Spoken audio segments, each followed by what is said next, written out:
How's everybody doing? Tinkering with Harleys.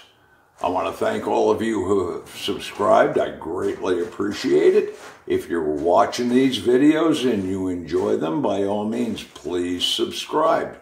I also want to thank you all for the comments you've been putting in and suggestions. They're great. Now, on the last video, we were talking about replacing the spring on the Pawl shifter, the top spring. So in the last video, what we did was we prepped the demo trans to remove it. So that's what we're going to do today. We're going to remove the spring. So that being said, we'll get right to it. Now, this is what we're going to be removing right here. This is the spring. This is a snap ring that goes around it, and behind that snap ring is the washer.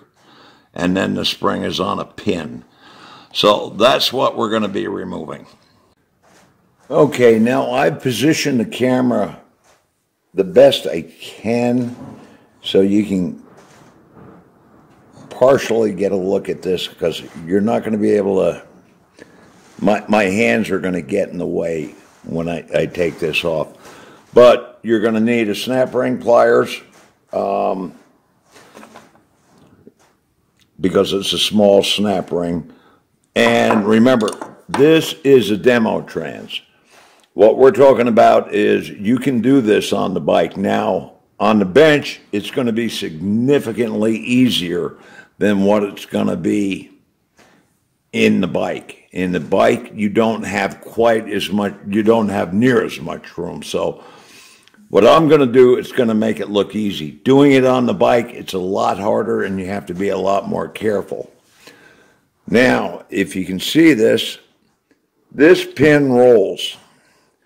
So you can take and you can roll the pin around so you can get the snap ring in a position that's easier to get to. It doesn't have to be on the bottom. So that's a really good thing. So normally what I do with these, I'll roll that pin up so the snap ring, the eyelets are on top. Now, depending on how much room you have, usually a right angle snap ring pliers works best for this. But if you have enough room between your inner primary and here, you can use a smaller pair of snap ring pliers like that. So, but I'm going to use the right angles on this. So, be that said, we'll take this off.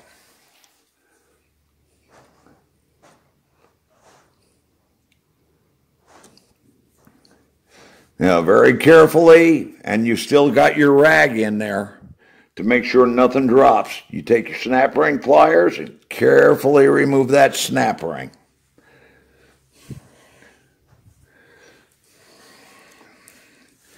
Set that aside,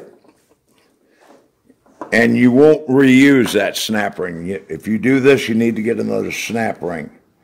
Now, behind that is a washer.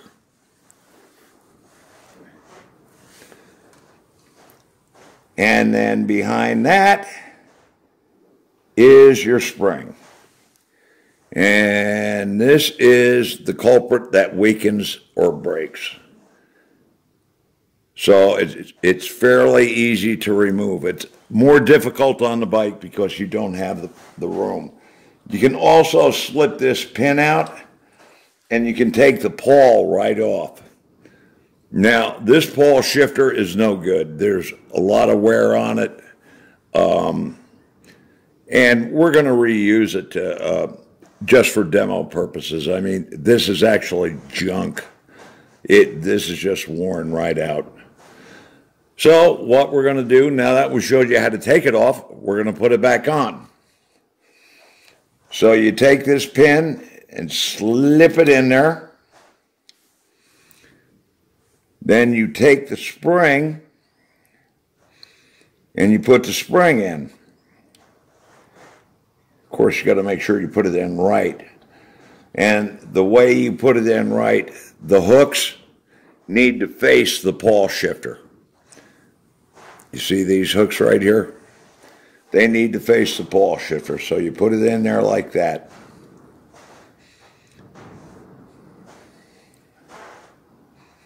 Now, the one thing with this is that pin has a tendency to slide in and out when you do this. And you put your spacer or washer back on there.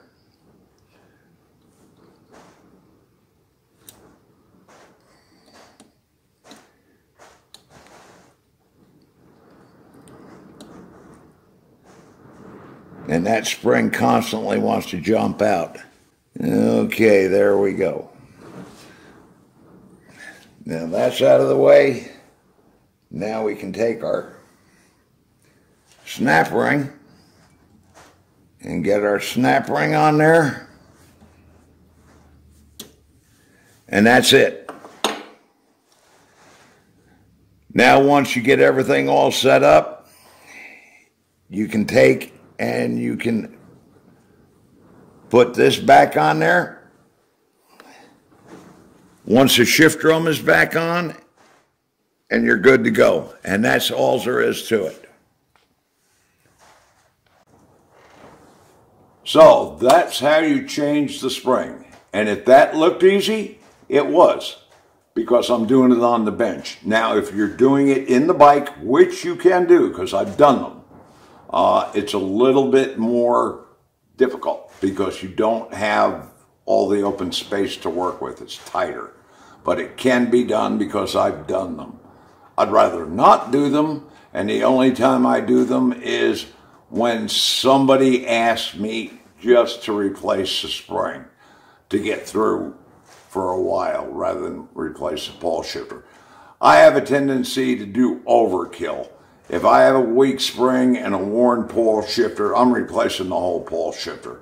That's just the way I am. I like to make sure everything is done right. Now, every spring I've ever replaced, just the spring itself, I've had to go back in within a year and have had to replace the pole shifter because the arm was wore out. And like I said, I do overkill. I want everything to work all the time. Every time I get on that bike, I want to make sure it shifts right. And I come home the same way I went out, riding it, not in the back of a pickup truck or nursing it, trying to get it back, you know, with it missing shifts and things like that. So that's pretty much going to do it today. Thanks for watching, and everybody be safe out there.